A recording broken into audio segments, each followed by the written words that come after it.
Russia has just taken an unexpected step of generosity. Yes, that's right. They are now providing free food to Africa. And this bold decision has the potential to reshape the world order. Join us as we dive deep into the astonishing events and uncover the hidden motivations behind Russia's game-changing actions. With that said, let's dive in. You see, Russia's recent actions came as a surprise. They have started providing free food to Africa, a move that has turned the situation around and challenged the general belief that Russia aims to dominate the continent. If President Putin follows through with this initiative, it could be a game-changer in the ongoing geopolitical struggle. Just a couple of weeks ago, Russia withdrew from the Black Sea Grain Initiative, significantly limiting the export of Ukrainian grain from the region. Over the past year, more than 32 million tons of grain, including 17 million tons of corn and 9 million tons of wheat, were exported from the Black Sea, helping to stabilize food prices during the inflation crisis. However, this exit by Russia has led to a sharp increase in wheat prices by over 5%, driving up food prices worldwide. This is a supply-side inflation issue that cannot be solved solely by adjusting interest rates. Increasing the food supply is essential to combat rising prices. The termination of the Black Sea Grain Initiative has raised serious concerns, particularly in Africa, where food shortages and famine have been a pressing issue. This poses significant economic and humanitarian challenges for the continent. Russia's decision to provide free food to Africa could offer a much-needed solution to this problem. In a surprising announcement at the Russian-African Summit, Putin pledged to provide free grain to African nations.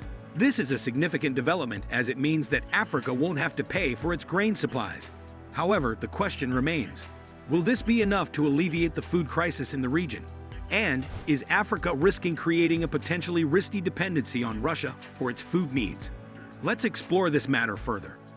Under this initiative, Russia is set to supply up to 50,000 tons of grain to each of the 6 African countries, namely Zimbabwe, Mali, Somalia, and Eritrea. In addition to the free grain, Russia is also covering the delivery costs of the food. In total, they will be sending up to 300,000 tons of grain to Africa. However, it's important to assess the impact of this contribution. When we consider the total amount of grain sent to the continent, it becomes evident that 725,000 metric tons have already been shipped through the Black Sea deal in the past 12 months. For instance, Somalia has received 25,000 tons, which means that Russia's donation could easily cover this amount. Now, for Russia to make a more significant statement, they need to increase their contribution and provide the entire 725,000 tons of grain on the list. But one notable disparity arises when we compare what the poorest nations are receiving to the total amount of grain that left the Black Sea: 33 million tons compared to just 725,000 tons, which is less than 3%. This represents only a tiny fraction, and it's what Russia is complaining about. Putin claims that Russia only agreed to the deal to help countries in Africa and Latin America. However, data from the United Nations indicates that only 3% of exports under the Black Sea deal have gone to low-income countries, which is quite shocking.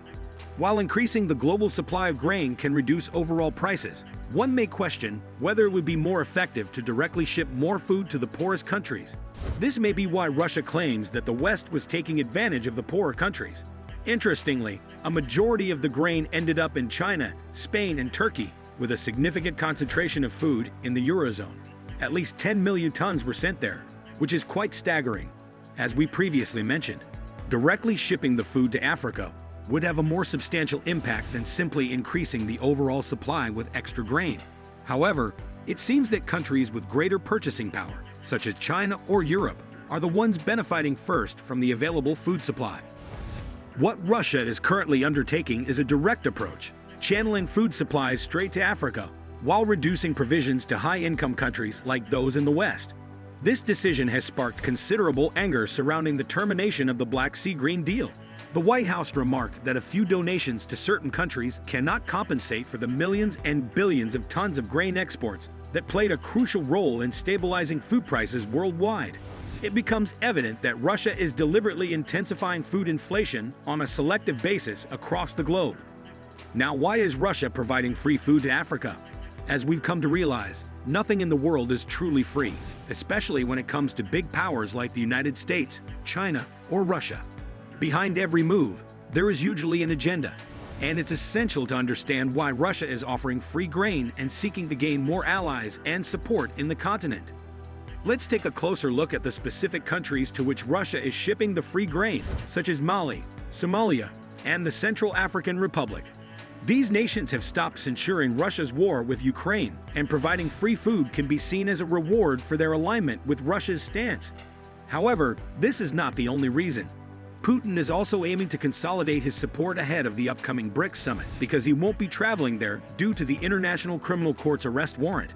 While this may be a prudent move to ensure his safety, it does raise questions about unity within the bloc. South Africa has mentioned that over 40 countries, many of which are African nations like Ethiopia, Sudan, and Zimbabwe, are interested in joining BRICS. By offering free food to Africa, Russia is attempting to solidify support and send a message to these countries that it can be a reliable partner even amidst ongoing conflicts like the one with Ukraine. This move is seen as a way to garner trust and build diplomatic ties with African nations. What Russia is trying to do is prevent the West from using the Black Sea Green Deal as a contentious issue. A top U.S. Treasury official, Brian Nelson, is planning to visit Kenya and Somalia, and during the meeting, he will try to discredit Russia's complaints about the deal. Putin wants to avoid such a situation, so Russia needs to keep the grain flowing, even if it costs them a lot of money. Africa needs food, and Putin must provide it if he wants their support.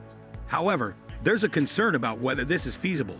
According to data from the USDA, Russia's wheat production for 2023 is well above 90 million tons, effectively doubled from a decade ago.